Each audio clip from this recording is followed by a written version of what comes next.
A comenzar el día de hoy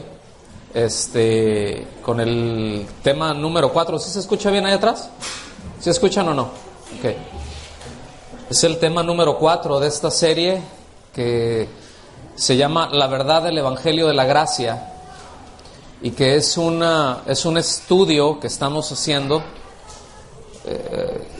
acerca de la carta a los romanos. Entonces el día de hoy vamos a estar estudiando, vamos a estar revisando del versículo 18 al versículo 32 del capítulo 1. Este tema, este cuarto tema, 1:18 al 32, este cuarto tema, repito, se llama La realidad que el hombre rechaza. Así se llama el tema, la realidad que el hombre rechaza. Ahora, póngame mucha atención.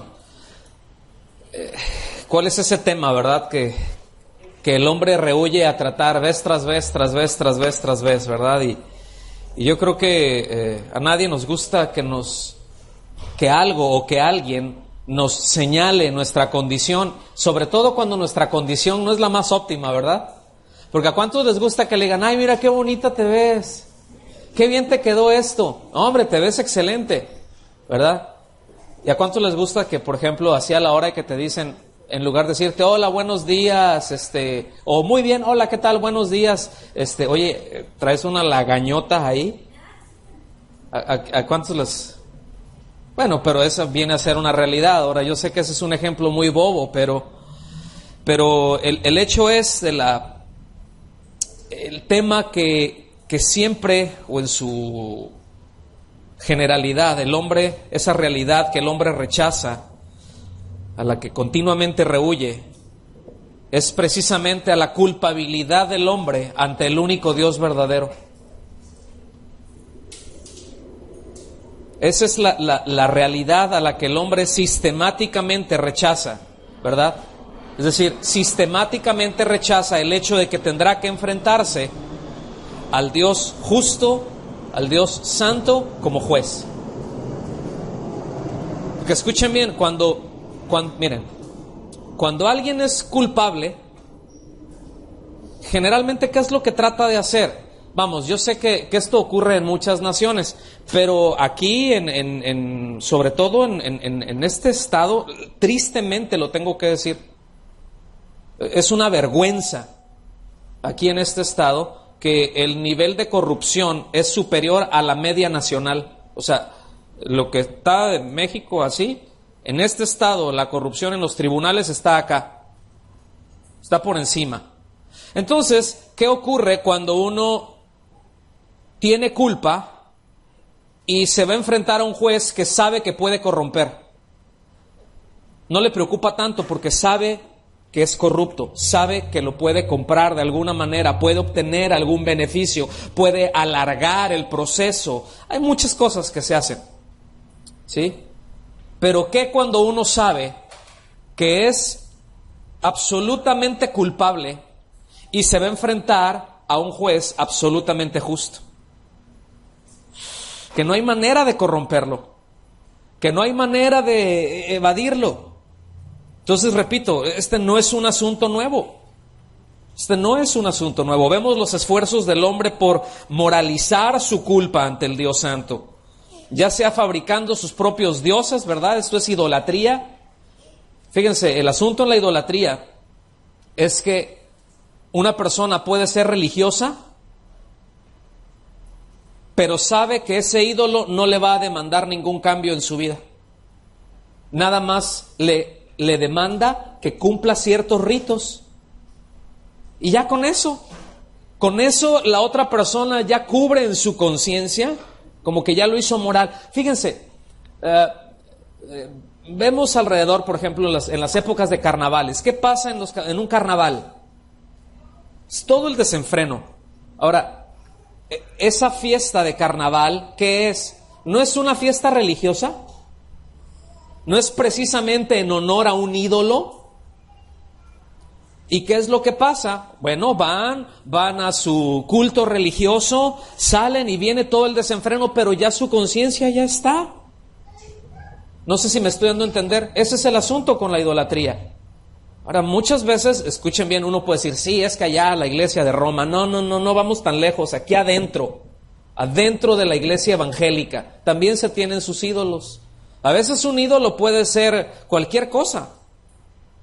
Un ídolo puede ser la misma reunión. Un ídolo puede ser el ministerio.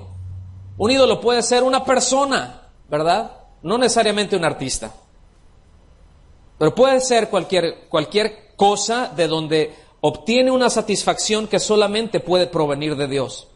Entonces, esa es una de las formas en las que el hombre trata de moralizar, su culpa, ¿verdad? Por eso el engaño del ritualismo. Por eso es que el ser religioso es más cómodo que ser íntegro. No puede ser bien religioso, pero no ser íntegro. Pero yo ya cumplí, y eso es lo que conduce al legalismo precisamente. Y podremos hablar mucho de esto, aunque lo vamos a hacer de otro ángulo. También el hombre trata de moralizar su culpa, ¿verdad? Pues eliminando a Dios de la ecuación. Saco a Dios de la ecuación. Si Dios viene a ser un problema para mí, entonces lo saco de la ecuación. Ya no existe ese problema. Sigo viviendo como se me dé mi gadarena gana. Y esa es una herencia del racionalismo, precisamente. No voy a ahondar mucho en esto, pero el racionalismo, ¿verdad? Es básicamente una filosofía, ¿verdad? Como un derivado de esta corriente filosófica. Esto se originó por allá de los finales del siglo XVII, principios del siglo XVIII, y fue propuesta, de ahí se desprendió. Estoy hablando de su origen. ¿Cuántos han oído acerca del científico René Descartes? A ver, ¿alguien se acuerda de las matemáticas? Por ahí, en alguna parte del cerebro, por allá muy atrás del cerebro, de cuando iba a la escuela, ¿no? ¿Alguien se acuerda, de las gráficas cartesianas? X, Y, que las seguimos usando todo, o sea, bueno, descartesianas, que vienen de René Descartes o Descartes, ¿verdad? Él era un matemático muy prominente, que fue quien inició la revolución científica, ¿verdad? Y bueno, ¿qué es lo que ocurría con esto? Es que rechazan, o en qué se basaba esa revolución científica, en que se rechazaba lo que no se pudiera comprobar por el método científico. Y de ahí viene el racionalismo y bueno, de ahí surge la teoría de la evolución en esa misma época y a consecuencia de eso. ¿Ok?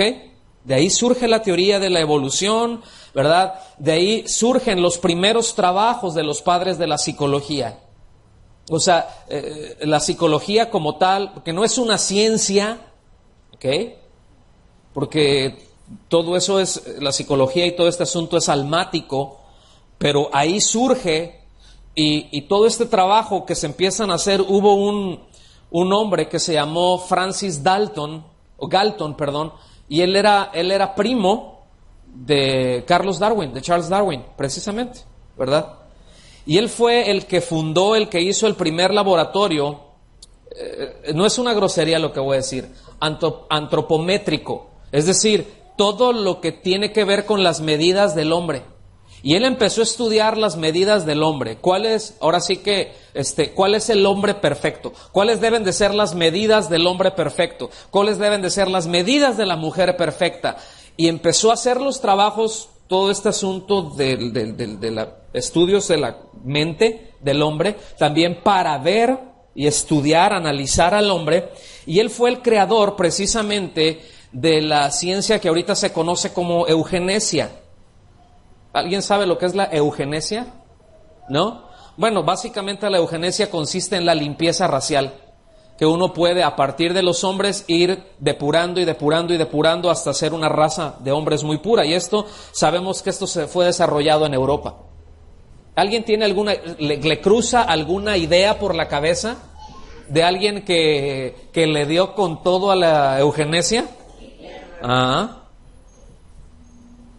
Sí, tenía sus doctores, tenía sus científicos. Todo esto, mis amados, era algo nuevo en ese entonces. Todo esto tendría algunos 50 años de haberse iniciado y ellos empezaron a perfeccionar todo esto. Entonces, escuchen bien, síganme, estoy haciendo una introducción nada más. Uno de los resultados de esta corriente del evolucionismo, de la eugenesia, que se desprende del racionalismo, es precisamente la animalización del ser humano. Es convertir al ser humano en un animal. ¿Está conmigo? Hacerlo como un animal. Todos tenemos instintos. Entonces, pero yo quiero que vean lo que está detrás, el pensamiento que está detrás de esto, que es quitarle la culpa al hombre, hacerlo moralmente limpio, no tiene ningún problema, porque no existe la moralidad en este sentido, porque es por instinto, todo lo que hace lo hace por instinto, entonces es inocente. Les voy a poner un ejemplo. ¿Cómo se llama cuando personas de una misma familia, digamos, hijo y madre o padre e hija, tienen relaciones? Se llama incesto. ¿Eso es moral o es inmoral? Se considera una inmoralidad. ¿Estamos? ¿Qué pasa cuando un perro se cruza la mamá con el hijo o el papá con la hija y con la prima y con la tía y con... ¿Cómo se llama todo eso? ¿Se llama incesto? No. No tiene culpa. Preservan la raza, preservan ese grupo, fortalecen sus genes y no sé qué tanto rollo, ¿me explico? Como clan y... Pero no hay culpa. O sea, ¿por qué? Porque todo eso lo hacen por instinto. O sea, de que salga uno y se cruce con la hija y con la mamá y con la hermana. O sea, no hay moral ahí, es completamente amoral. Todo eso es por instinto. Bueno, el racionalismo lleva al hombre a hacer todas esas cosas por instinto. No, pues oye, el hombre es fuego, la mujer es topa, llega el diablo, sopla. Fue por instinto. ¿Verdad? No sé qué pasó, pero no está mal, es instinto. Mira, si Dios y meten a Dios y tratan de justificar el pecado. Pues si Dios lo hizo y si Dios lo puso, pues ¿cómo va a estar mal si Dios lo hizo y Dios lo puso? Pues claro que no está mal porque Dios lo hizo y Dios lo puso, pero dentro, por ejemplo, la sexualidad para que sea dentro del contexto del matrimonio. Y dentro del contexto del matrimonio aún hay otro contexto que es en santidad. ¿Están conmigo? O sea, aún ahí no es por instinto. Entonces, cuando uno ve, por ejemplo, las técnicas terapéuticas utilizadas en la psicología hoy en día, y esto a mí me da mucha tristeza y debo decir hasta vergüenza, que muchas veces pastores se han convertido más en terapeutas que en expositores de la palabra de Dios. Pastor no es un terapeuta, no es terapia familiar, no es voy a terapiar al hermano, vamos a aplicar, no, porque todas, escuchen bien, absolutamente todas las técnicas terapeutas psicológicas van enfocadas a quitar la culpabilidad del hombre. ¿Cómo me la pongan? No tengo nada en contra de la psicología como una herramienta, y esto lo he dicho muchas veces, yo no tengo nada en contra de los psicólogos. ¿Tiene sus aplicaciones industriales? Sí. Tiene sus aplicaciones en la industria de la educación, aún para el mejoramiento del ambiente de trabajo, de muchas cosas. ¿Sirve? ¿Ayuda todo eso? Sí sirve, sí ayuda. Pero escuche bien, tengo absolutamente todo en contra de pretender utilizar la psicología para edificar a la iglesia. Porque precisamente todos los argumentos de la psicología surgen de aborrecedores de Dios. Todos absolutamente se han declarado abiertamente aborrecedores de Dios. ¿Están conmigo? Entonces, ¿cómo voy a utilizar eso para edificar a la iglesia? Entonces, repito, cuando uno ve todas esas técnicas terapéuticas, uno se da cuenta que todo cae al mismo pozo, ¿verdad? Que es eximir al hombre de toda culpa. Esencialmente, eso se llama conductismo. ¿Qué es conductismo? En todo esto que les estoy diciendo, no se asusten, ahí anótenlos y revisen. Les lo estoy poniendo una base, nada más para que entendamos el porqué de muchas cosas. Y uno cuando se da cuenta de esto, dices, ¿sí? Esto se llama, repito, conductismo. ¿Qué es el conductismo? Bueno, es una metodología que lo que hace es que estudia, los estímulos y las respuestas, sin tener en cuenta la conciencia. ¿Okay? Esto mucho se le llama causa y efecto, pero la conciencia no se toma en cuenta, solamente el estímulo. Entonces, si le quitas al hombre, ¿qué es lo que diferencia al hombre del animal? La conciencia. ¿Estamos? La razón. Entonces, la conciencia. Es eso que está allá dentro del hombre que te dice, esto no estuvo muy bien, que digamos. ¿Están conmigo? Entonces, yo debo decir esto, este asunto del conductismo es muy útil. ¿Saben para qué? Para entrenar animales. De hecho, los experimentos se hacen más ahí, pero es muy útil para entrenar animales. Yo en alguna etapa de mi vida, aunque usted no lo crea, yo entrené perros, ¿sí? De guardia y protección. Y que reaccione, animalizando al hombre. ¿Están aquí? Ahora vamos a ver, ¿verdad?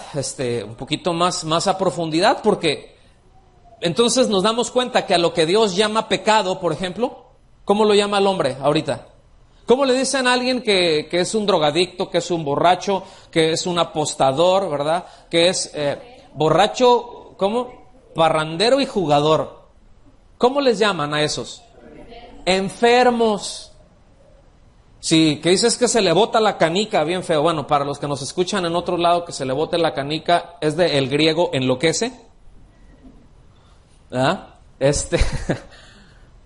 Pero de repente empieza a tener conductas muy erráticas, ¿verdad? Y dicen, no, es que es bipolar, está enfermo.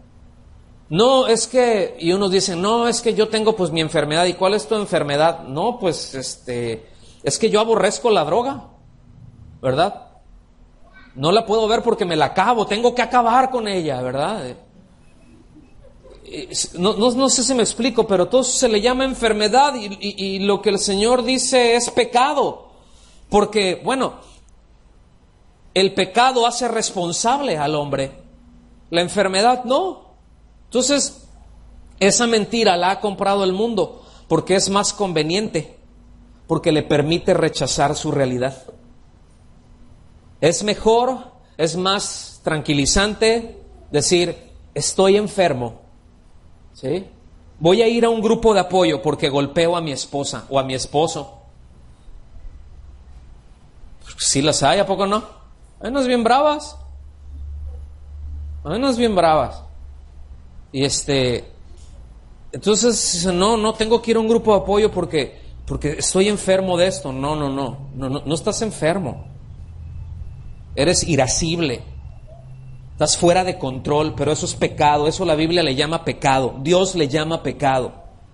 ¿Está bien? Entonces, así, vamos al desarrollo. En los 2 versículos anteriores a lo que vamos a empezar a ver, es decir, los versículos 16 y 17 del capítulo 1, donde de manera muy condensada expone lo que es el Evangelio, expone lo que es la justicia de Dios, es decir, la justicia que se origina en Dios, la justicia que Dios acepta. Pero a partir de aquí, hasta el versículo 20 del capítulo 3, o sea, a partir del versículo 18 del capítulo 1 hasta el versículo 20 del capítulo 3, empieza a desarrollarlo, ¿ok? Porque los 2 versículos anteriores solamente los deja ahí y de eso es de lo que va a hablar en toda la carta. Entonces, repito, a partir del versículo 18 del capítulo 1 hasta el versículo 20 del capítulo 3, el apóstol Pablo aquí empieza a presentar los argumentos de la universalidad del pecado y de la culpabilidad del hombre. empieza a decir por qué el hombre es culpable.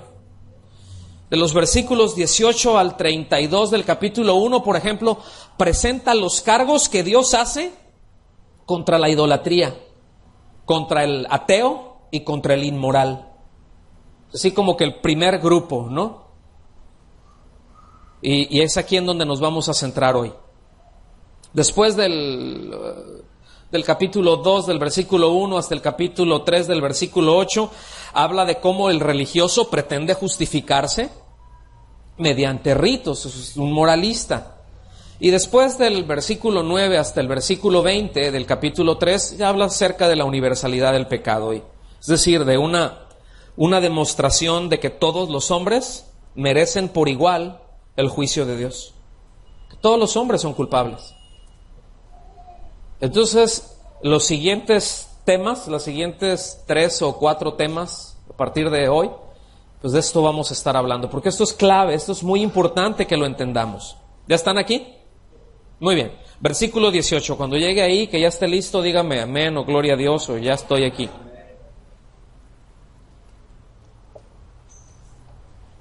Versículo 18 dice: porque la ira de Dios se revela desde el cielo contra toda impiedad. Digan conmigo, impiedad.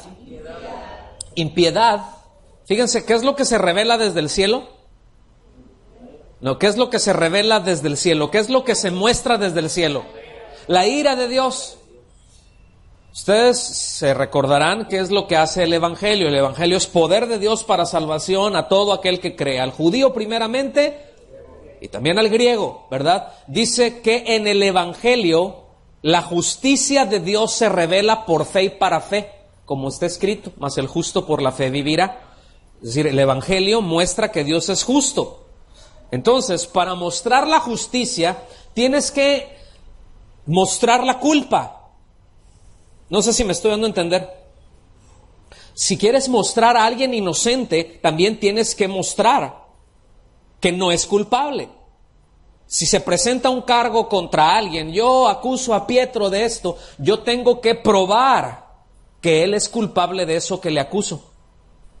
En tanto yo no le pruebe que él es culpable, técnicamente él es inocente. Aquí en México opera al revés, ¿no? Aquí te acusan y tú tienes que probar tu inocencia. O sea, yo te acuso y tú pruebas que eres inocente. En lugar de yo te acuso y pruebo tu culpabilidad, yo te acuso y tú... Está chueco, pues, pero bueno, como en muchos otros lados. Pero a causa del hombre, fíjense, esa es una prueba de la culpabilidad del hombre. Esa es una prueba del estado corrupto del hombre en general. Entonces dice, habla de perversidad, de eso habla esta palabra. Entonces fíjense bien, impiedad, ¿qué es lo que hace que la ira de Dios se muestre?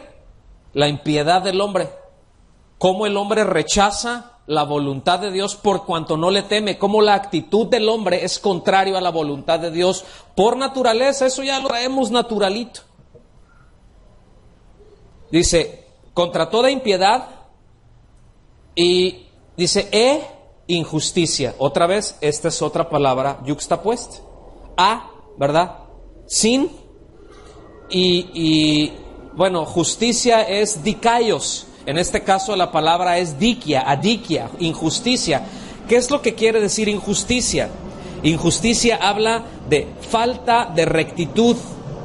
Habla de un carácter moralmente perverso. ¿Qué es perverso? Perverso es algo que tuerce la verdad, ¿ok? O sea, perversión es una versión torcida de la realidad. Eso es perversión. Entonces, fíjense, ¿qué es lo que hace que la ira de Dios se revele desde el cielo? Esa actitud de ausencia de temor de Dios, ¿verdad? Que se levanta contra la voluntad de Dios. Oye, es que Dios dice esto, pues Dios dice esto, pero a mí me importa un cacahuate chamuscado. A mí no me interesa qué es lo que Dios dice, yo quiero esto. Y todo eso va llevando también a la injusticia, es una manifestación. Ahora sí que ¿verdad? Como dice el proverbio, 757,000 va junto con pegado. Una cosa lleva a la otra y la otra lleva a la otra. Entonces, pero dice, porque la ira de Dios se revela desde el cielo contra toda impiedad e injusticia de los hombres, sin distinción. Aquí yo sé que hay algunos comentaristas que dicen, no, aquí nada más se está tratando solamente de los gentiles, de los idólatras, aquí no está tratando de los judíos, no, aquí está hablando de los hombres en general. Y se aplica perfectamente a todo lo demás por el contexto que sigue. Pero aquí es sin distinción de los hombres, dice, que detienen con injusticia la verdad. Es decir, que ocultan el verdadero conocimiento de Dios por su perversión, que rechazan la verdad de Dios a causa de la perversión que hay en ellos. Entonces, por favor, noten cómo lo primero que muestra en el Evangelio es la condición del hombre ante Dios. El Evangelio, eso es lo primero que manifiesta, es la condición del hombre delante de Dios. No manifiesta lo primero el amor de Dios. ¿Ya lo están viendo? ¿Sí o no? Lo primero que hace el Evangelio es poner de manifiesto cuál es la condición del hombre. ¿Cuál es la condición del hombre? Culpable. Es culpable delante de Dios. Entonces, el Evangelio ciertamente revela el amor incondicional de Dios, pero también revela la justa indignación por el pecado, hermanos. Y afirmamos, por tanto, esto, miren, que nadie, absolutamente nadie puede estar consciente, ni tampoco ir a la gracia de Dios, si no está consciente en primer lugar de su propio pecado, si no está consciente de su propia condición delante de Dios. ¿Cómo va a ir a la gracia si no cree que es culpable? ¿Cómo va a pedir que lo salven? Pues que me salven ¿de qué?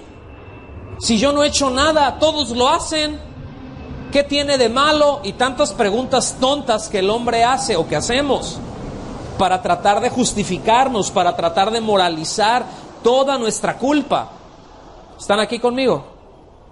Entonces esto es muy, muy importante que lo entendamos. Repito, nadie de una manera genuina puede ir a la gracia de Dios si antes no conoce su condición, si antes no reconoce su estado pecaminoso. ¿Cómo le voy a pedir perdón al Dios santo si no reconozco que le he ofendido? ¿Alguien le ha pasado de que a veces está así en algún conflicto, verdad? Ahí entre hermanos, ¿verdad? O entre primos, o entre lo que sea. Y uno le dice, pídele perdón. Y el otro se voltea y dice, ¿de qué? ¿Sí o no? Bueno, entonces cuando se le presenta al hombre de entrada a ese Dios amoroso, ahora, ¿eso hace que Dios no sea amoroso o estoy diciendo que está mal? No, Dios es amor por el amor de Dios. O sea, no se está negando. Aquí estamos hablando del orden y lo que nos está, la Escritura nos explica el orden que lleva aquí el asunto. O sea, no empieza hablando acerca del amor de Dios, empieza hablando de la culpabilidad del hombre, precisamente para llevarlo a la gracia. Precisamente. Pues pídele perdón a tu hermano. ¿Por qué? Yo no hice nada, él empezó. Entonces de repente uno llega y se presenta, ¿verdad?, delante de la gente y vamos a predicarle el Evangelio. Mira, Dios te ama. Y el otro, qué bueno, y murió por ti. Y el otro, ¿y por qué murió? Pues nomás, si me ama, pues nomás ya te perdono y ya. Pero nunca es consciente de su pecado, nunca recurre a la gracia. Y tú reconoces que eso, pues sí, Dios me ama, sí. Bueno, ¿lo quieres recibir? Pues sí, pues repite esta oración. Y la repito. Ok, ya eres hijo de Dios, ya ahora tienes que empezar a hacer esto. Y se empiezan a moralizar, pero nunca hubo un reconocimiento genuino, nunca hubo un cambio, por tanto, nunca hubo un nuevo nacimiento, nunca fue librado de la condenación.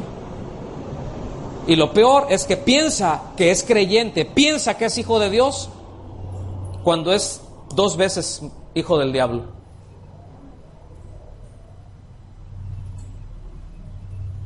Yo sé que esto no gusta, pero bueno, ese es el Evangelio. Vamos a ir tiene sus 2 lados, ¿sí me explico? Entonces habla de la ira, ¿verdad? Ira es la palabra orgé, quiere decir el aborrecimiento, quiere decir retribución, quiere decir enojo. quiere decir indignación. Pero cuando el apóstol Pablo escribe, porque la ira de Dios, esa expresión es en lenguaje figurado. O sea, la ira de Dios es lenguaje figurado. ¿En qué sentido? O sea, ¿quiere decir que Dios no muestra indignación y eso? No, sí hay una indignación. Pero escuchen bien, a veces uno se imagina la ira de Dios y a Dios, así, ¿verdad? Como luego se pone uno, ¿no? Con los ojos inyectados de sangre, la vena esta de acá del cuello, así, que se va a reventar, y luego las venas aquí de la frente, ¿verdad? Se les empiezan a hinchar, los colmillos les empiezan a crecer, ¿verdad? Más o menos ahí se pone. ¿Y qué es lo que qué es lo que uno piensa cuando una persona dice, ¡ay, la ira de esta persona! ¿No es más bien una reacción así como de que, como un enojo desbordado, descontrolado? ¿Cierto o no? Eso es lo que nosotros llegamos a entender. Bueno, esa palabra es usada se le llama, no es grosería, es antropopatismo. No lo tiene que repetir, tranquilos. Nada más le estoy diciendo. ¿Sí? Es decir, le está atribuyendo a Dios sentimientos del hombre. ¿Ok?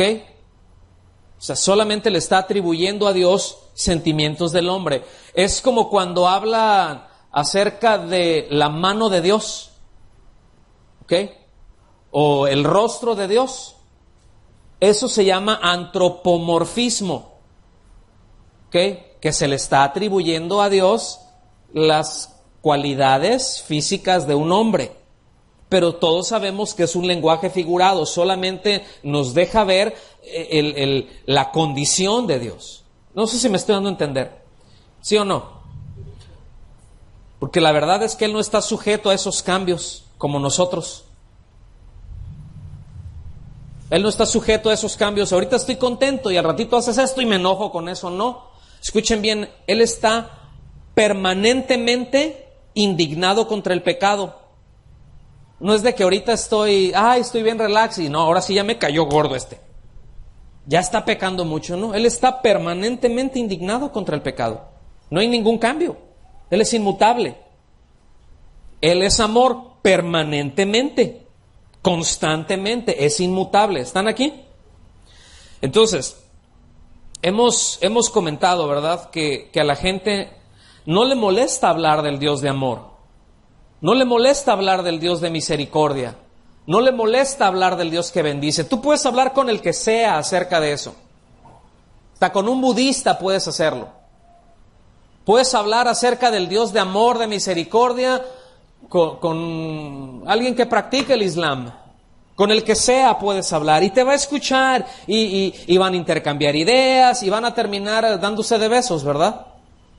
Van a terminar abrazándose y ahí es donde termina el ecumenismo. Porque hace a un lado el carácter de Dios, el carácter completo de Dios. Solamente agarra un aspecto y de ahí surgen todos esos errores con respecto a la persona de Dios. Es decir, separar alguno de los atributos de Dios conduce a la persona al error porque ese no es el Dios de la gloria. Si al Dios que hizo los cielos y la tierra le quitas la justicia o le quitas el amor o cualquier atributo, ya no es el Dios de la Biblia, ya es un ídolo, ya es un Dios hecho con D chiquita hecha a la medida. Entonces, repito, no les molesta, no es molesto porque es muy fácil aceptarlo así. Es más fácil aceptar que la gente haga o repita una oración con ese argumento. Es que Dios es amor, Dios te ama, murió por tus pecados, tú lo reconoces y lo quieras recibir en tu vida, sí. Pero hasta ahí llegó. Y es muy fácil de esa manera, porque no confronta a la condición del hombre. Y es más fácil hacer que repita, oye, tú quieres ser reconocido como un hijo de ese Dios de amor y que te cuida y que pues, todos decimos que sí. Aunque sea algo antibíblico. Y pueden no tener ningún problema de hablar del Dios de amor, pero siempre van a rechazar al Dios justo. siempre van a rechazar al Dios justo. Escuchen bien, aún dentro, tristemente y vergonzosamente, aún dentro de congregaciones, se rehúye este tema. No, es que si se expone esto, pues la gente deja de venir y no queremos ser piedra de tropiezo, y no, pues ¿cómo crees? Pero no se expone la verdad. Y si no se expone la verdad y la gente no está consciente de su condición, de su pecado, para poder recurrir al perdón de Dios, queda en sus pecados, permanece en sus pecados. Y no hay nada que los pueda salvar. No hay nadie fuera de Cristo que los pueda librar de esa condición. ¿Están conmigo? Entonces, precisamente, fíjense, el hecho de que manifiesten ese rechazo al Dios justo hace precisamente evidente su impiedad y su injusticia. Cuando alguien rechaza al Dios justo, debería de revisar su corazón, porque probablemente esté muy anclado a la impiedad y a la injusticia, porque es lo primero que Dios revela. No sé si están aquí. Están muy serios. ¿Estamos aprendiendo algo? Ok. Entonces, precisamente, su objeción para rechazar a Dios es la razón por la que lo necesitan. ¿Se fijan? La razón que tienen para rechazar al Dios justo es precisamente por eso lo necesitan. Esto es bien tremendo, hermanos. Esto es bien tremendo. Y tenemos que estar bien conscientes de esto. ¿Sí? Seguimos avanzando. ¿Están listos? Versículos 19 y 20. Porque lo que de Dios se conoce, les es manifiesto. Está aquí, acuérdense, aquí se está refiriendo al hombre en general. Digan conmigo, al hombre en general. Digan conmigo, a todos. Diga al que está a su lado y te hablan. No es para ti esto. No os hagáis, dile. ¿Verdad? Porque lo que de Dios se conoce, les es manifiesto. Porque son muy inteligentes. ¿Eso dice? ¿Por qué el hombre conoce algo de Dios? Pues Dios se lo manifestó. Porque las cosas invisibles de Él, Dios es espíritu, acuérdense. Entonces dice, las cosas invisibles de Él, y empieza a mencionar algunas cosas aquí. Su eterno poder y deidad, es decir, el todopoderoso, y que Él es Dios, eso es invisible al ojo humano. Dice, se hacen, es decir, su eterno poder y su deidad se hacen claramente visibles desde la creación del mundo. O sea, cuando uno ve la creación, esa misma creación ya está hablando que hay un Dios creador, que es poderoso para hacer eso, y que es Dios, que Él lo estableció y que le puso un orden. Fíjense bien, si usted ve toda la creación, ¿qué es lo que ve en la creación? Orden. Usted ve las estrellas, ve los cielos, ve todo eso, ¿qué es lo que ve? Orden. Por eso se le llama cosmos. Cosmos es orden. Eso quiere decir cosmos. El orden. ¿Qué es lo que ve en nuestro sistema solar? ¿Ve un caos? ¿O qué es lo que ve? Ve un orden. ¿Se fija que la Tierra siempre está girando a la misma velocidad? ¿Que siempre está rotando a la misma velocidad? ¿Que siempre está a la misma distancia del Sol y de las otras? O sea, ¿cómo nada se va desacomodando, sino que todo es como un perfecto engranaje? Que va en un perfecto orden, que nunca se altera. ¿Quién estableció eso? Eso habla de que hay un Dios creador que tiene el poder para sostenerlo. No es como se dice, ¿verdad? A causa del racionalismo. Es que el Big Bang. Sí, yo no tengo problema. Nada más quién puso a la pelota esta y esta otra para que chocaran. Está bien, di tú que fue Big Bang. Pero ¿quién hizo la materia? ¿De dónde salió la materia? Porque hablan de creación, hablan de diseño, y si hay diseño, necesariamente tiene que haber un diseñador. ¿Están conmigo? O sea, todo este asunto del Big Bang y todo eso no fue sino hasta el racionalismo, pero casi 1900 años estuvo hablando, o sea, 1800 años después de Cristo, nunca se tocó ese tema, es decir, era impensable, es algo tonto. Es irracional, su racionalismo es tan irracional, es contrario a las leyes físicas, es contrario a la física.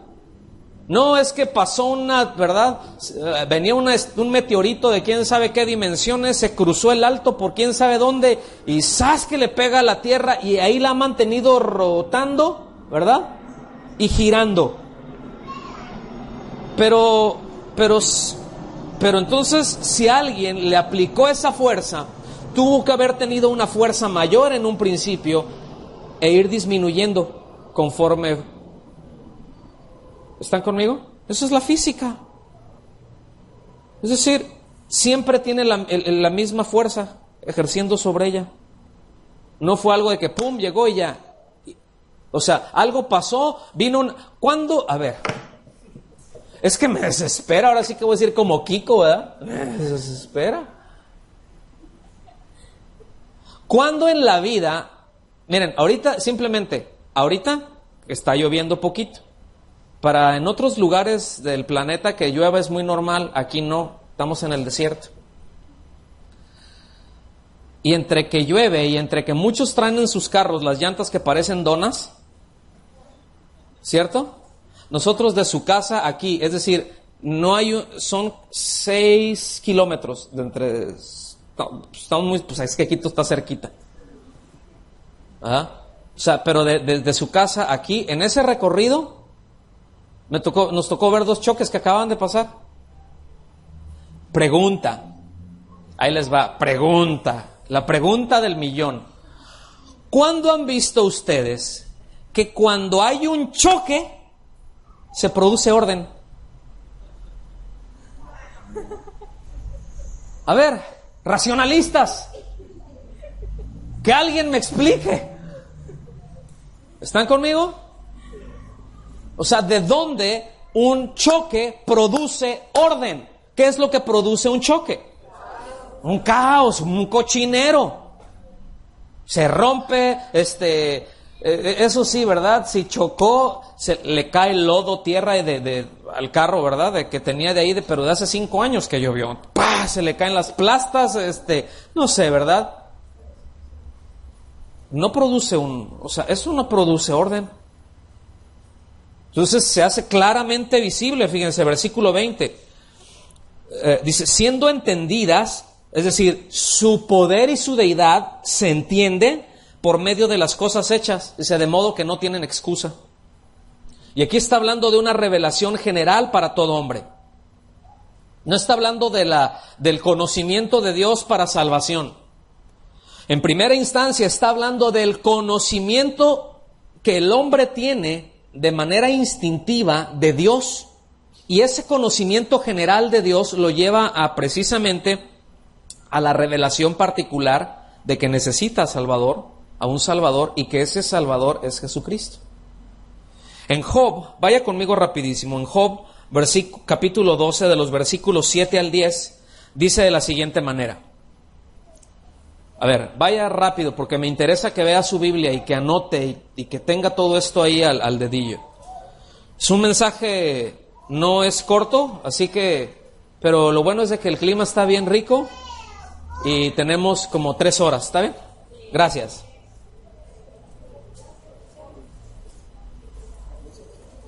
Job 12, versículos del 7 al 10.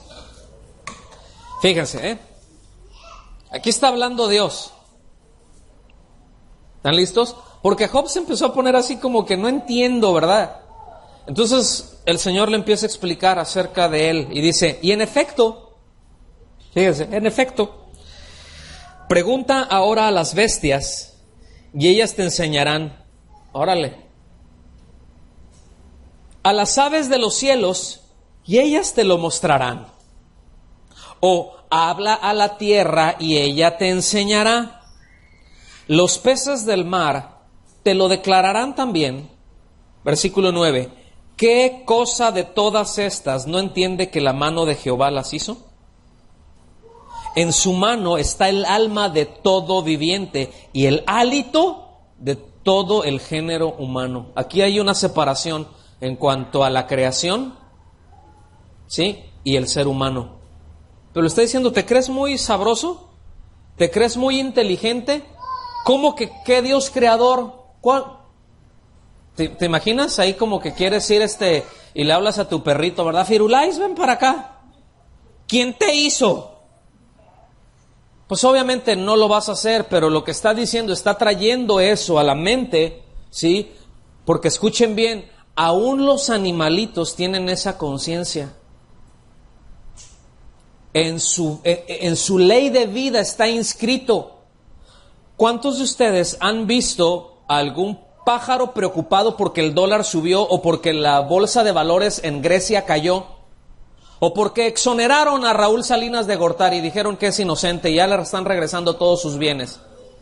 Bueno, entre paréntesis, que nos escucha en otro lado, esta persona que mencioné es el hermano de un expresidente que fue acusado de enriquecimiento ilícito. Se me hace muy raro en la clase política aquí en México, pero bueno, ya se dieron cuenta que es inocente, ¿no? Después de un par de sexenios que lo tuvieron enfrascado, ¿verdad?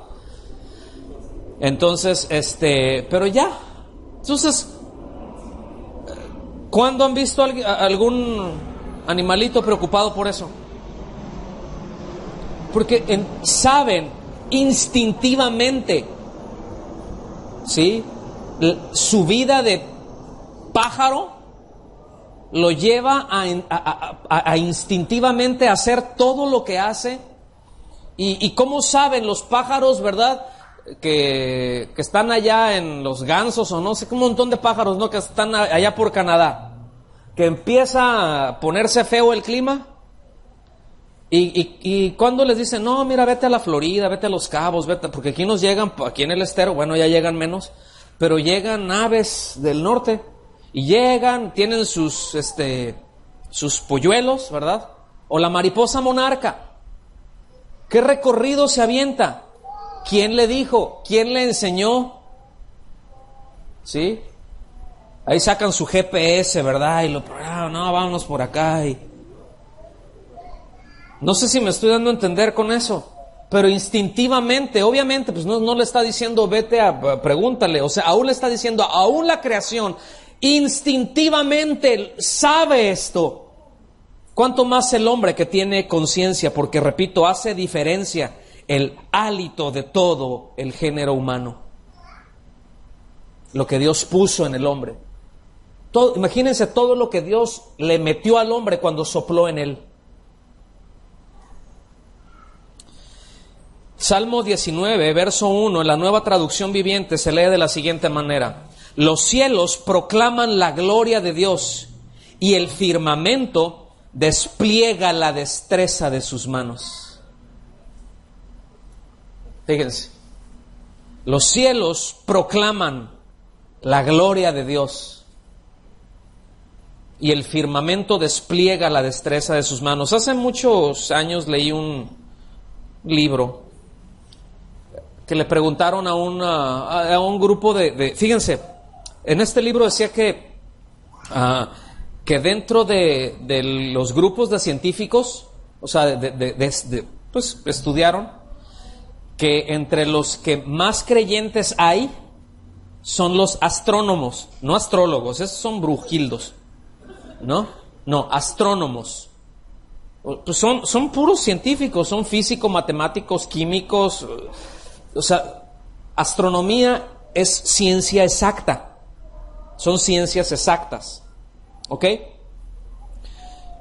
Que es dentro de ese grupo en donde hay más creyentes de entre los científicos. Y le preguntaron a uno de ellos, no recuerdo, hace mucho que lo leí, y dan el nombre de él, que era como de los reconocidos así en su tiempo, ¿no? Como alguien muy prominente.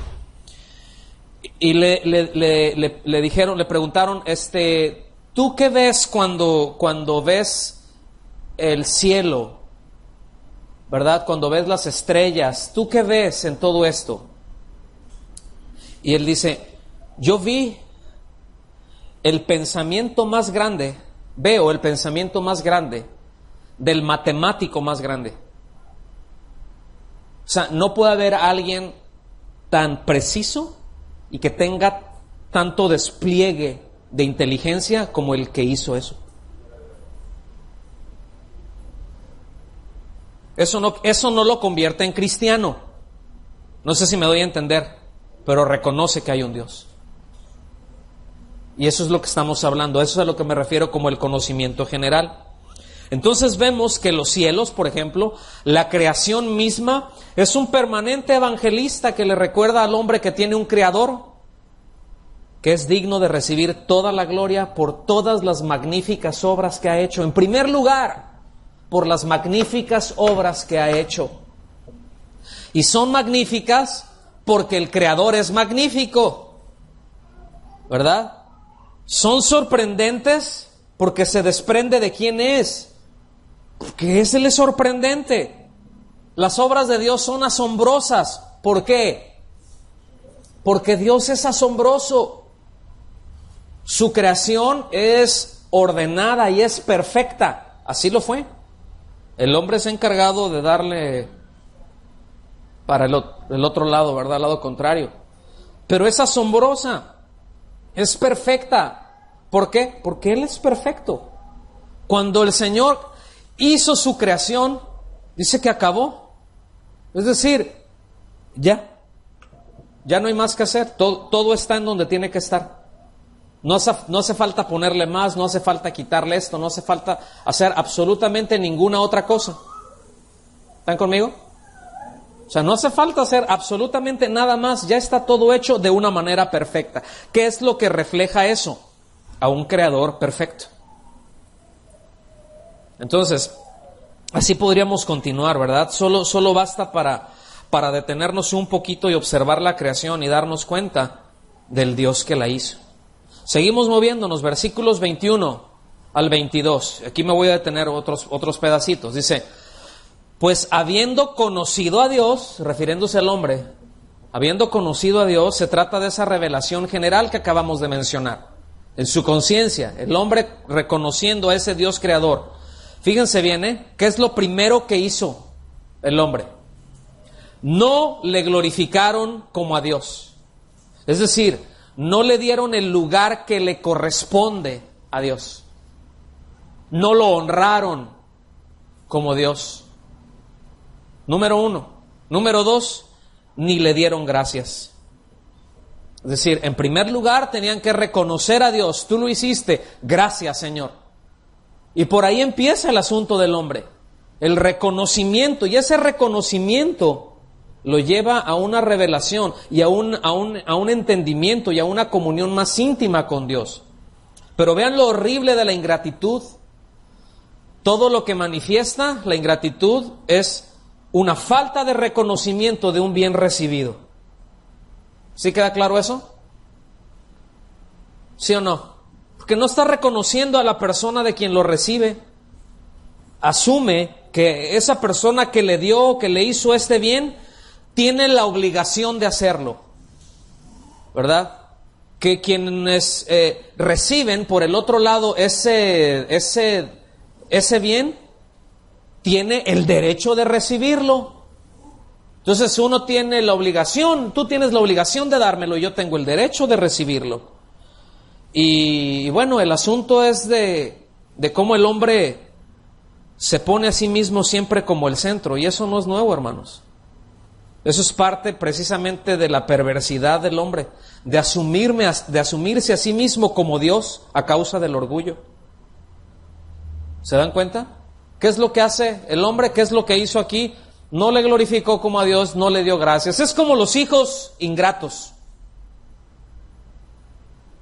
¿verdad? O los esposos, o las esposas. Sí. Mamá, gracias por hacernos la comida. Gracias por esto. ¿verdad? Gracias por limpiar mis choninos. ¿Le ha dado gracias usted a su mamá? ¿Ustedes, hijos, le dan gracias a sus mamás? Gracias porque me trajiste 9 meses ahí en la barriga y a algunos les fue muy mal.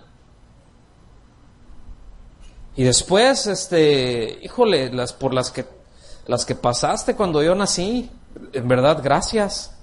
Gracias por cuidarme, porque hasta hoy me has cuidado. Pero ¿qué es lo que hacen? No, nosotros somos acá, bola de ingratos. Eso es una falta de reconocimiento, y escuchen bien, eso es una falta grave delante de Dios. Ahorita lo vamos a ver. La ingratitud es algo grave delante de Dios porque es totalmente orgullo, ¿verdad? O el esposo, lo mismo, reconocerle a la esposa o a la esposa, ¿verdad? Al esposo, gracias por el trabajo, gracias por tu trabajo, o sea, por proveer para esta casa, por sostenernos, por cuidarnos. Eso debe de ser un espíritu que esté, y no me estoy refiriendo a un espíritu, el primo de Gasparín, ¿ok? Estoy refiriendo a una manera de vida, a una forma de pensar, de asumir las cosas, de actuar, a una esencia, pues. Habiendo conocido a Dios, no le glorificaron como a Dios, ni le dieron gracias, sino, digan conmigo, sino, no es sí, no, es sino, es decir, todo lo contrario. Y eso ya lo explicamos. ¿Qué es todo lo contrario? Se enorgullecieron. Y aquí lo dice, lo explica. Sino que se envanecieron. ¿En dónde? Lea su Biblia. En sus razonamientos. ¿En dónde se envanecieron? Fíjense, envanecer el razonamiento quiere decir que se les llenó de aire el cerebro. Algo vano es algo hueco, vacío. O sea, un pensamiento hueco, cabezas huecas, sin entendimiento. Un entendimiento vano que no sirve para nada. ¿Para qué te sirve algo? Déjame decir, algo vano. Si yo ahorita fabricamos unos pancholares, ¿verdad? Y te doy un pancholar de 50,000 pancholares. Ve a la tienda y paga con ese. Digo, puedes causar 2 reacciones. Una, se va a botar de la risa o vas a salir esposado de ahí. Pero cualquiera de las dos va a mostrar que es algo vano, inútil. ¿Ok? Entonces se envanecieron en sus razonamientos, escuchen bien, y su necio corazón fue entenebrecido. Ahorita vamos a ver un poquito más de esto. Su necio corazón fue entenebrecido. Profesando ser sabios, ellos declararon que eran sabios. Confesaron que eran sabios. Decretaron que eran sabios. Que tenían entendimiento. Dice, profesando ser sabios, se hicieron, ¿qué cosa? Necios. ¿Sabe lo que habla de necio corazón y que se hicieron necios? ¿A qué se refiere necio? Se refiere a alguien moralmente reprobable o reprobado. Alguien que insiste en un mal, que persiste en un mal. Y dices, oye, pero es que eso te vas a hacer daño. No le hace, yo declaro que no. ¿Ok? Profesando ser sabios, se hicieron necios. Y fíjense, ¿a qué les llevó eso? Y cambiaron la gloria del Dios incorruptible en semejanza de imagen de hombre corruptible, de aves, de cuadrúpedos y de reptiles. ¿Cómo la ven? Qué sabios, ¿no? Qué hombre tan sabio, wow. Qué impresionado me tiene ese hombre. Tan sabio. De cambiar al Dios creador a hacerlo una triste culebra de barro o de palo o de lo que sea y decirle tú eres Dios y rendirle adoración. Es necio eso. Es absurdo. Como absurdo también es pensar que un hombre o una mujer puede esperar que otro hombre, o una mujer, bueno, luego ahí ya no se sabe, ¿no? Con eso de la equidad de género, híjole.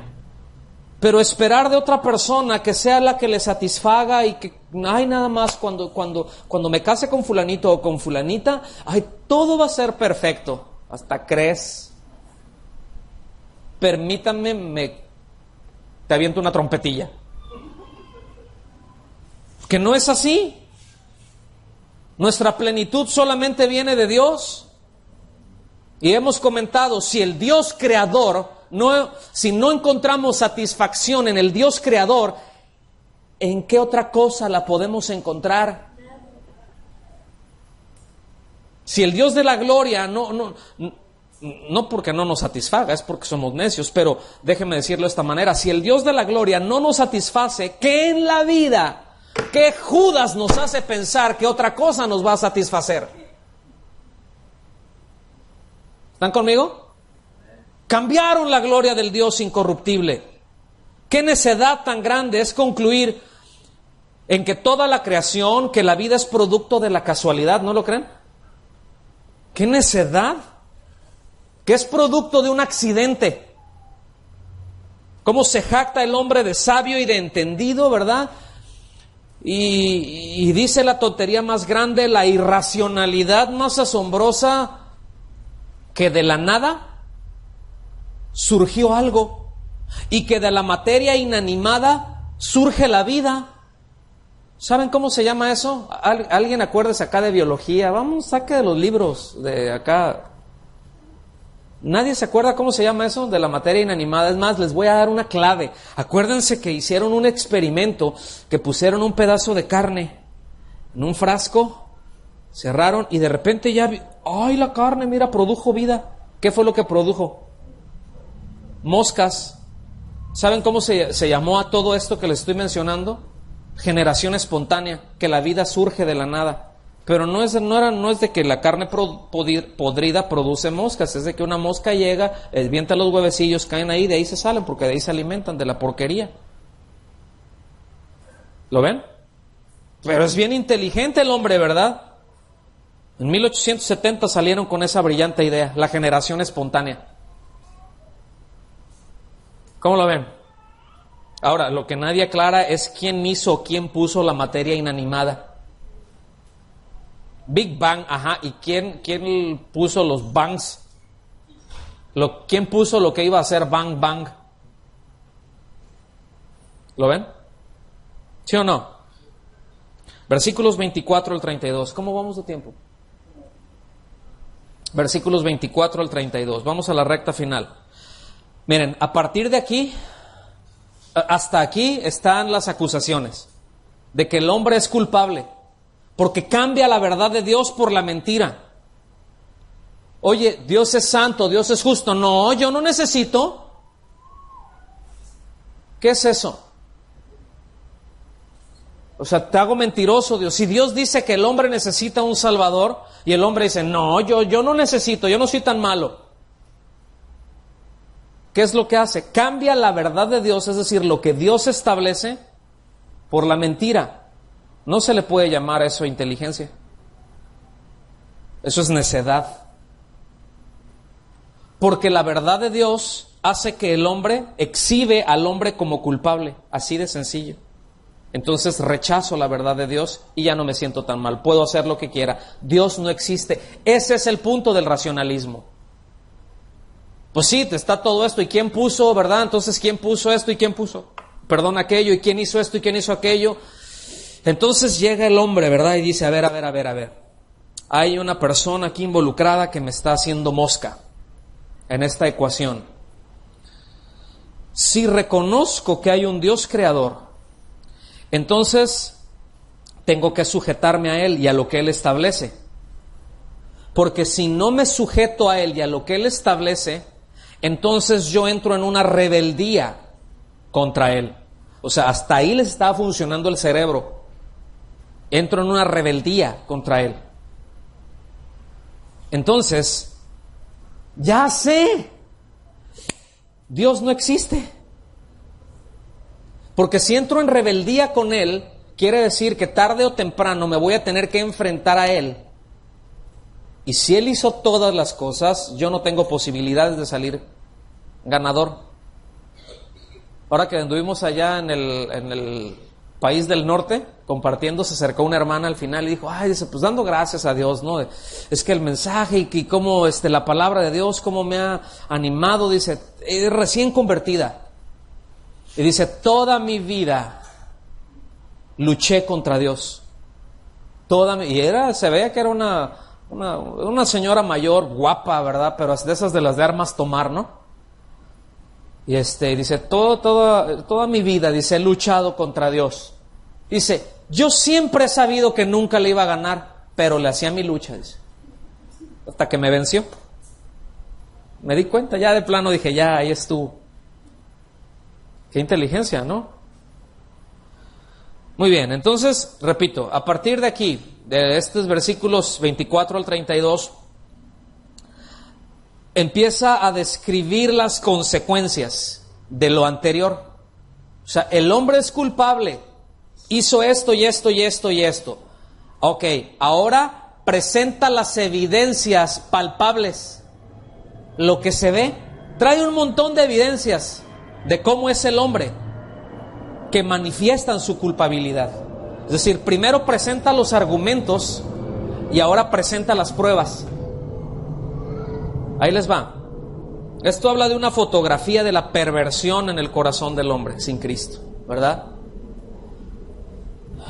Dice, versículo 24, por lo cual, aquí,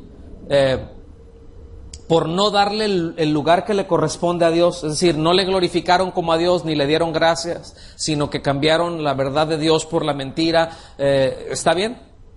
Etcétera, todo lo que está anteriormente. O sea, por no reconocer sus obras, por orgullo, por preferir deliberadamente otra cosa que glorificar a Dios, es decir, cambiar la gloria de Dios por un ídolo, por tener esa actitud impía, es decir, irreverente, sin temor de Dios, injusta, contraria al carácter de Dios. Por todo esto, dice, por lo cual también Dios los entregó a la inmundicia.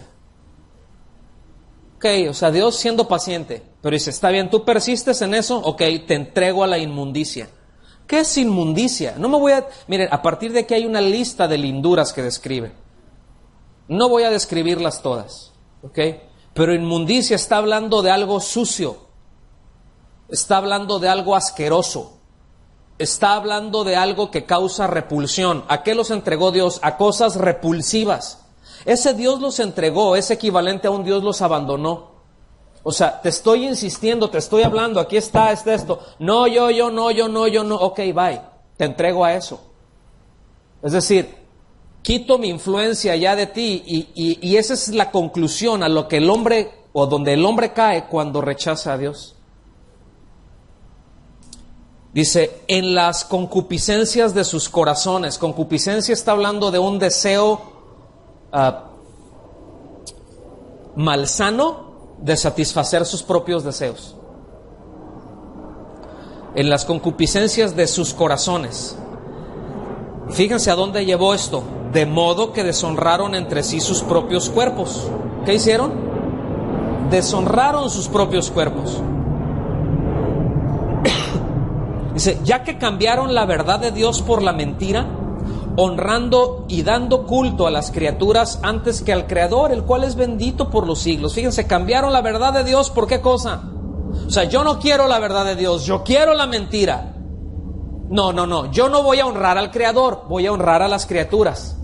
No, yo no voy a adorar a Dios, yo no voy a reconocer a Dios, yo voy a adorar y voy a reconocer sus criaturas, o lo que sus criaturas produzcan.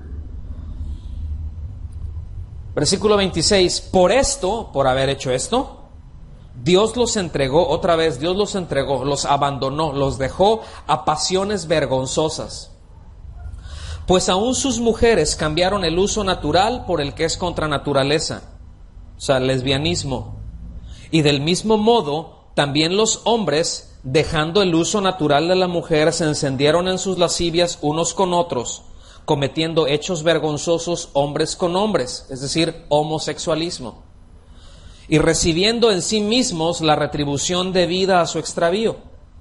Y como ellos no aprobaron tener en cuenta a Dios, Dios los entregó, van 3 veces que dice, Dios los entregó a una mente reprobada para hacer cosas que no convienen. Es decir, el resultado del rechazo sistemático de la verdad de Dios es una falta de capacidad para razonar adecuadamente en lo que es moral, es una caída libre. Una persona a veces puede estar luchando y rechazar, pero se le está ante la verdad de Dios y termina cediendo. Cuando hay ese rechazo sistemático, esto es lo que ocurre. Entonces dicen, ay, pues y fíjense, no sé ustedes si lo alcanzan a ver, pero a mí me llama mucho la atención cómo lo primero que toca como una manifestación de la impiedad y de la injusticia, de ese rechazo a quien Dios es, de ese rechazo, de ese cambio de la verdad por la mentira, cómo es el homosexualismo. ¿Se fijan? Ay, no, pero es que tiene genes y salió así. No. La Biblia dice que eso es perversión. Ay, pero Dios ama. No. Fíjense que no. Es que Dios aborrece al pecado, pero ama al pecador. Fíjense que no. Dios aborrece al pecado y aborrece al pecador. La ira de Dios se revela contra los que rechazan sistemáticamente su verdad y los entrega a pasiones vergonzosas. Y en tanto están vivos, tienen tiempo de arrepentirse. Es decir, el hecho de que estén vivos, aun cuando Dios los entrega, Dios sigue siendo misericordia y le sigue dando tiempo para arrepentirse. En tanto estén vivos. Una vez muertos, tilín, hasta ahí les llegó el corrido, y la siguiente parada va a ser enfrentar al Señor como su juez, nada más para oír la condena que ya está dictada a los incrédulos. Es decir, a una persona, escuchen bien, hago un paréntesis, porque una persona no será juzgada si es homosexual, si es drogadicto, esas son consecuencias ¿de qué? De rechazar la verdad de Dios, de incredulidad. La razón por la que hacen eso es porque son incrédulos, porque no creen en Dios, no confían en Dios, se creen más sabios que Dios. Dios los entrega, practican de esa manera. Toda su vida de inmundicia es solamente una evidencia de su rechazo a Dios, solamente. Que obviamente cuando el Señor llega hace más difícil la limpieza y todo esto. No sé si me doy a entender. Entonces, a partir de aquí, escuchen bien, dice, bueno, que Dios los entregó a una mente reprobada para hacer cosas que no convienen. A partir de aquí, de estas cosas que vamos a estar viendo aquí en el versículo 29, aquí ya son aspectos de la corrupción humana. O sea, todo lo anterior es como que ya empezó la espiral. Pero aquí, y pone esencialmente que es cómo se manifiesta ese rechazo a Dios. Por eso es muy preocupante cuando en una sociedad ya se acepta el homosexualismo. Por eso es muy preocupante. Escuchen bien, nosotros hemos dicho esto. Miren, por ejemplo, el homosexualismo está más protegido y está premiado, oyó bien, es promovido y es premiado, es recompensado, por ejemplo, en Europa, en algunos de los países de Europa, ya por ley. Eso ya lo hemos hablado, ¿está bien? Decimos, pero es que eso está muy lejos. Déjeme decirle que no, eso ya está en las leyes aquí en México. Es decir, eso ya está en proceso, ya hay literatura que va a salir ya, ¿ok? Ahorita dentro de la Secretaría de Educación Pública ya están con seminarios, o sea, ya no van a decir homosexual, esa palabra se va a eliminar. Escuchen bien, por ley, cuando alguien le diga, ay, es homosexual, lo van a considerar como una ofensa y le van a poner un montón de siglas que los va a describir. Homosexuales, taca, taca, taca, taca, ¿verdad? Lesbianas, taca, taca, taca, taca. Pedófilos, ¿escuchó bien? Pedófilos, taca, taca, taca, taca, taca. O sea, se acepta y es una preferencia. Y así, todas las perversiones protegidas por un gobierno, que obviamente entendemos que todo esto va hacia un totalitarismo y no es de una sola nación. Esto es un asunto global, ¿sí? Así, ¿cuál creen ustedes que es el último que ponen como descripción? Heterosexual. O sea, esa es la última opción. Primero se enseña ya, se va a enseñar ya homosexualismo. Y eso le estoy hablando próximamente. Gracias a Dios todavía en México tenemos educación en casa, todavía se puede hacer. Yo le recomiendo aproveche, porque usted no sabe la sarta de basura que les van a enseñar a sus niños chiquitos próximamente, como algo normal, ese lavado de cerebro, métele, que lo van a ver normal cuando Dios dice no es normal. No sé si me estoy dando a entender, ¿sí o no? Por eso es tan grave esto, hermanos, porque ya cuando una nación hace esto, lo que es que rechaza automáticamente a Dios. Me declaro en contra de lo que Dios establece. Estoy por encima, digo estar por encima de lo que Dios establece. Pero claro, es un estado laico, etcétera, etcétera, etcétera. Bueno, seguimos avanzando. Versículo 29. Estando atestados de toda injusticia. Fíjense, injusticia. Atestados, ¿saben lo que quiere decir? Llenos, más que lleno, retacados. Eso quiere decir atestados, así, desbordantes.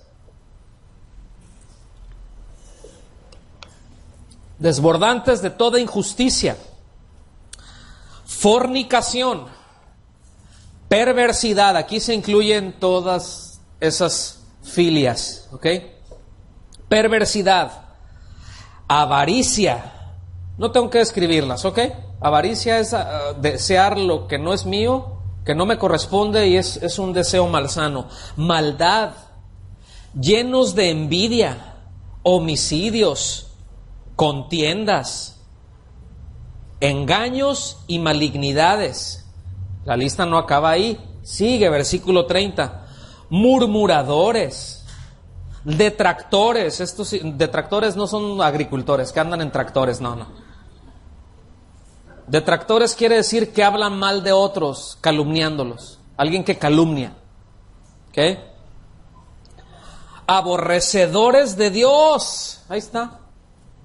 Pues sí, Dios, sí lo que quieras, pero no, Dios, yo acá, y Dios no es, no, Cristo, no, a mí, Cristo, mis timbres. Y salen ahí con sus rollos. Es características de esto. Injuriosos, soberbios, altivos, inventores de males, fíjate. Es decir, que desarrollan nuevas formas de maldad. Qué grueso, mano. Desobedientes a los padres, digan ouch. Necios, es decir, carentes de discernimiento moral y espiritual. Quiere decir sin conciencia. Desleales, sin afecto natural.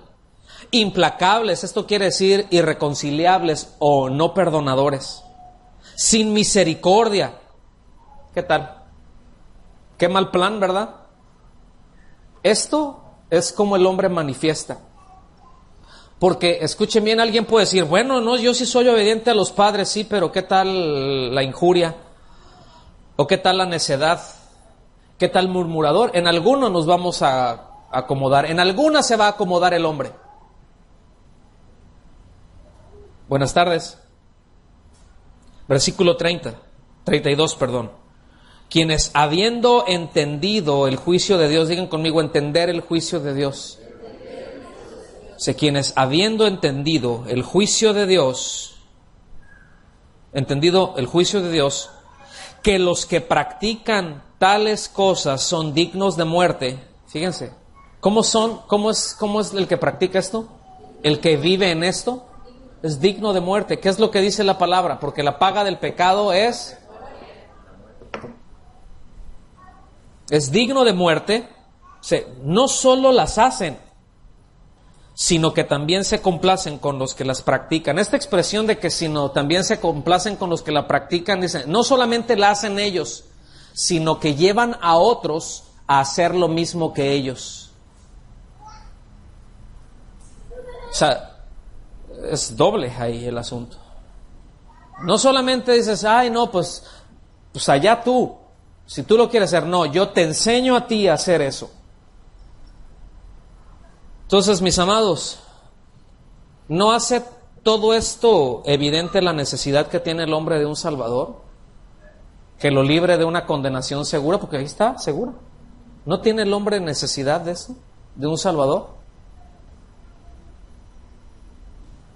O sea, ¿no deja ver esto precisamente que el hombre necesita a este Salvador?